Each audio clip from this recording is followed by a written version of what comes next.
রান্না করার জন্য প্রথমে চুলায় একটি কড়াই বসিয়ে তার মধ্যে তেল দিয়ে দিব। এরপর 5 থেকে 6টা পেঁয়াজ কুচি করে দিয়ে দিবে। পেঁয়াজটা বাদামি কালার হয়ে গেলে দিব 2 চা চামচ পেঁয়াজ রসুন বাটা। একটু পানি অ্যাড করব। এরপর দিয়ে দিবে 1 চামচ হলুদের গুঁড়া ও মরিচের গুঁড়া। এইসব কিছু একত্রে মিশিয়ে নিবে। এখন দিয়ে দিবে স্বাদ মতো লবণ। মশলাটা কষানো হয়ে গেলে দিয়ে দিব কেটে রাখা টমেটো।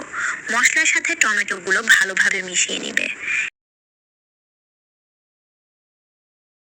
এরপর ঢেকে কিছুক্ষণ কষাবে। কষানো হয়ে গেলে দিয়ে দিব ভালোভাবে কেটে ধুয়ে রাখা গুঁড়া মাছ। আবার সবকিছু মিশিয়ে কিছুক্ষণ কষাবো।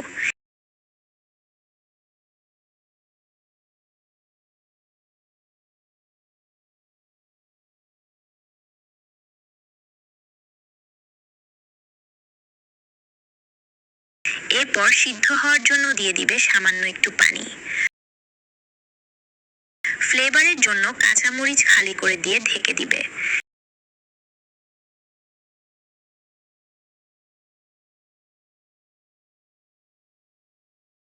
কিছুক্ষণ পর দিয়ে দিবে ধনেপাতা কুচি। খুবই সিম্পল কিছু ইনগ্রিডিয়েন্টস দিয়ে তৈরি হয়ে গেল গুঁড়া মাছের অসাধারণ একটা রেসিপি। ভিডিওটা ভালো লাগলে সবাই লাইক করবে। এরকম আরো মজাদার রেসিপি ভিডিও পেতে হলে চ্যানেলটিকে সাবস্ক্রাইব করে পাশে থাকবেন। আল্লাহ হাফেজ।